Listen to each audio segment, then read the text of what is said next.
더 크게 불. 더 나와. 더 나와.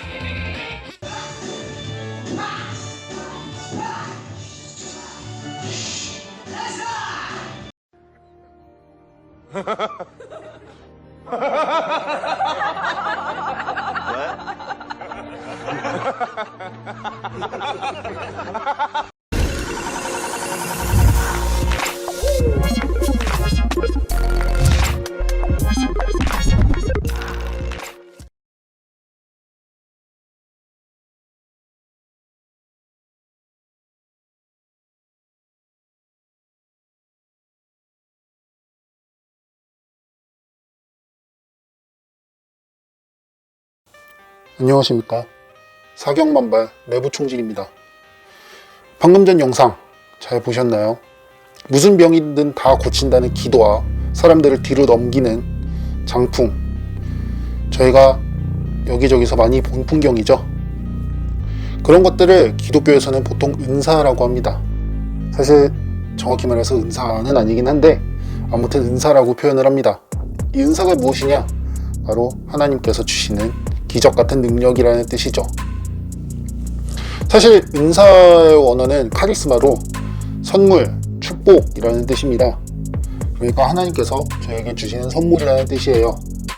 그런데 조금 한정적인 의미에서 보면 저희가 잘 알고 있는 방언, 예언, 병 고치는 능력과 같은 기적들을 은사라고 표현하기도 합니다.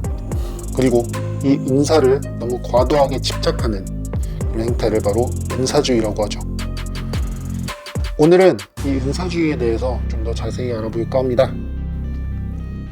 은사주의는 1900년대 미국 베델 성경대학에서부터 시작된 방언운동입니다. 이렇게 시작된 운동이 1950년대쯤에는 미국에서 크게 성장하게 되었고, 한국에서는 1953년 기독교 대한하나님의 성회, 그러니까 지금의 순복음교회를 중심으로 수입되게 되었습니다. 그리고 그 중심에는 조용기 목사님이 계셨죠. 이 은사주의에서는 성령을 강조합니다. 좀 더 자세히 말하자면 성령을 2번, 3번 계속 리필받을 수 있다는 사상이에요. 그리고 방언도 강조하죠. 성령을 받아서 방언을 하고 귀신을 쫓아내는 등 신비한 운동을 한다고 주장을 합니다. 우리나라에 수입된 이 순복음 운동, 오순절 운동은 화끈한 기적과 치료 중심, 방언기도, 기복신앙을 토대로 엄청나게 성장하게 되었습니다. 그리고 이런 빠른 성장세를 보는 교회들로 덩달아 순복음교회의 행태를 따라 밀착했죠. 그럼 우리나라에서 순복음교회가 이렇게 급성장을 하게 된 이유는 무엇일까요? 우리나라에 은사주의가 이렇게 빠르게 전파되게 된 이유는 과연 무엇일까요? 바로 시대상과 연관이 있습니다. 아까 말씀드렸듯이 우리나라에 은사주의가 들어온 배경은 바로 1950년대입니다. 한창 전쟁이 끝난 직후 많은 사람들이 고통받고 신음하고 있을 때였죠. 우리의 아버지, 어머니들, 할머니, 할아버지들은 그 당시에 배고프고 굶주린 삶을 살아야 했습니다. 몸도 마음도 모두 상처를 입은 분들이셨죠. 그때 은사주의가 나타납니다. 은사주의 교회에 가보면 사람들이 미치듯이 뒹굴고 병도 고치고 심지어 예수님을 믿으면 돈도 잘 벌고 이 가난에서 배고픔에서 벗어날 수 있다고 합니다. 그러니까 사람들이 여기에 빠져든 거죠. 그리고 일단 자극적이잖아요. 막 알 수 없는 소리로 기도를 하더니 사람들이 뒤집어지고 뒤로 나자빠지고 병도 고치고 예언도 하고 난리가 나잖아요. 이렇게 자극적이니까 사람들이 더 쉽게 빠지는 겁니다. 어쩌면 먹고 살기 힘들었던 이분들에겐 도피처가 필요했을 수도 있어요. 삶의 도피처 말이죠. 어렵고 힘든 세월 속에서 뭔가 도피할 만한 그런 자극적인 종교적 체험을 기대하고 있었던 건지도 모릅니다. 덕분에 은사주의를 등에 업은 순복음교회는 그 시대상을 타고 빠르게 우리나라에 전파될 수가 있었던 거죠. 그럼 은사주의가 다 나쁜 걸까요? 은사주의는 전부 다 쓰레기고 다 없어져야 할 이단일까요? 꼭 그렇지만도 않습니다. 은사 자체는 성경에 실제로 있는 내용입니다. 병원기도도 실제로 있고 예언을 하셨던 분들도 있죠.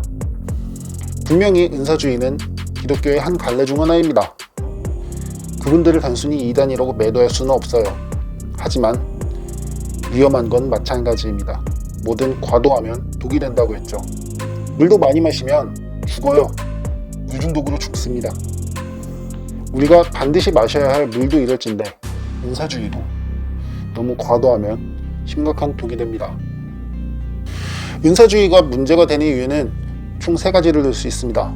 첫 번째, 신학적 문제입니다. 은사주의에서는 성령을 계속 받을 수 있다고 해요. 원래 기독교에선 성령은 딱 한 번만 받는 겁니다.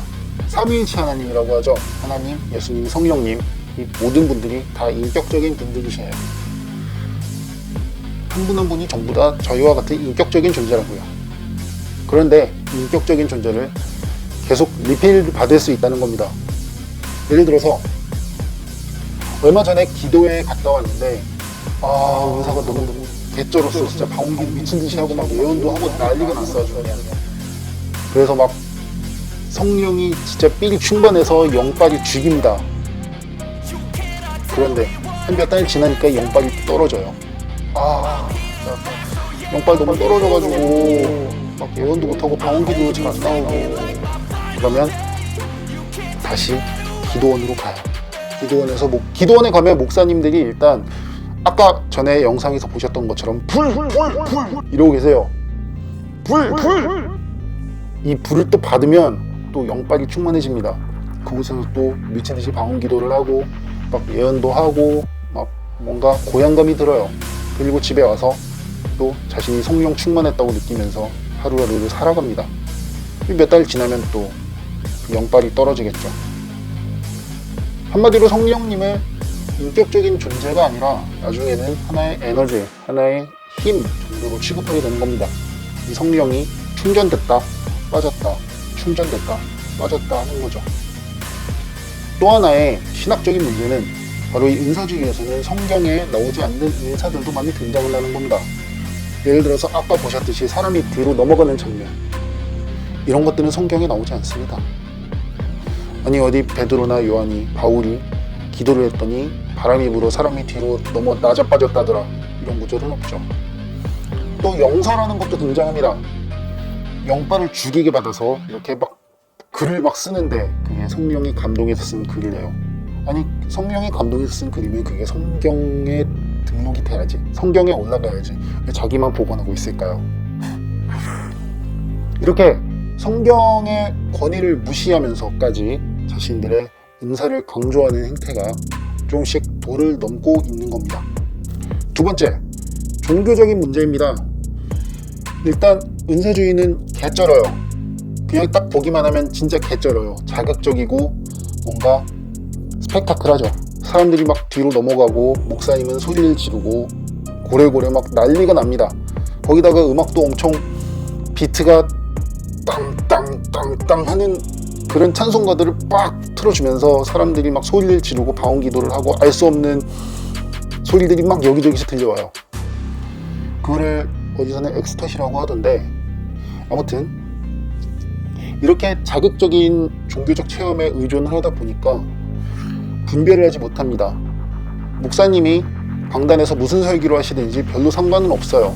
그냥 개쩌는 기도만 겁나게 하면 되거든. 그냥 개쩌는 기도만 막 미친듯이 하면서 막 불 이러면은 다 뒤로 나가자빠지고 장난이 아니거든. 그러니까 그 설교의 내용이 무엇이든 그 목사님이 강대상에서 이단적인 발언을 했든 뭐 말도 안 되는 설교를 했든 심지어 정치 이야기를 하고 기복 설교를 하든 말든 상관이 없어요. 그냥 그 종교적 체험만 믿는 거예요. 그러니까 분별력이 없어지죠. 이게 옳은지 그른지를 판단하지 않고 그냥 그대로 믿어버리는 겁니다.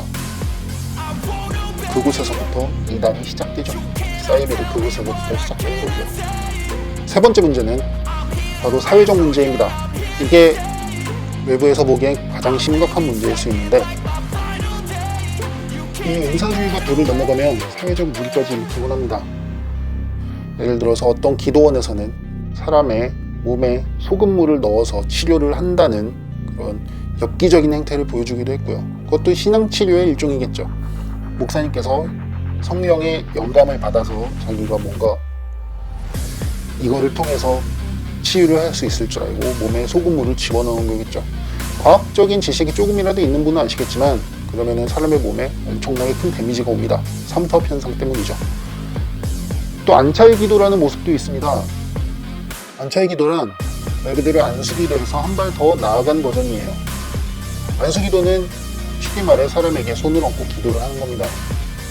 이건 뭐 자연스럽죠. 당연한 거고요. 저도 안수기도를 많이 받아봤어요. 그런데 이 은사주의 교회에서는 무엇보다 가장 큰 요소 중 하나가 귀신 쫓는 겁니다. 엑소시즘이라고 하죠. 귀신들을 쫓아내야 돼요. 막 귀신아 물러가라. 막 네가 아픈 것도 다 귀신 때문이고, 네가 사업 잘 안 되는 것도 귀신 때문이고, 네가 회사에서 대리랑 싸운 것도 귀신 때문이고, 아무튼 다 귀신 때문이에요. 만물 귀신론이에요, 그냥. 그러니까 이 귀신을 쫓아내야 되는데, 그러려면 일단 크게 소리를 질러야겠죠. 귀신아 떠나가라, 떠나가라. 저 불도 같이 외칩니다. 불, 귀신아 떠나가라. 근데 귀신이 그렇게 쉽게 떠날까요? 안 떠나죠. 그러니까 이제 손만 올려서는 안 되는 거예요. 손만 대고 기도를 해서는 귀신이 안 떠나니까 이제 귀신을 때리기 시작합니다. 때리거나 발로 차거나, 심지어 어떤 분은 사람을 순판 위에 놓고 발로 밟기까지 했다고 해요. 이런 안차의 기도를 통해서 들어가신 분들도 꽤 되십니다. 가뜩이나 몸이 아파서 그 기적 하나만 믿고 찾아오신 분들한테 목사님들이 안차의 기도, 귀신을 쫓아낸다는 명목으로 폭행을 하는 겁니다. 그분들은 그게 범죄나 사회적인 도리에 어긋난 행위가 아니라 하나의 신앙치료의 수단이라고, 성령 하나님의 인도를 받은 정당한 치료의 방식이라고 생각을 하고 계시겠죠. 하지만 저희가 보기엔 그냥 폭행일 뿐입니다.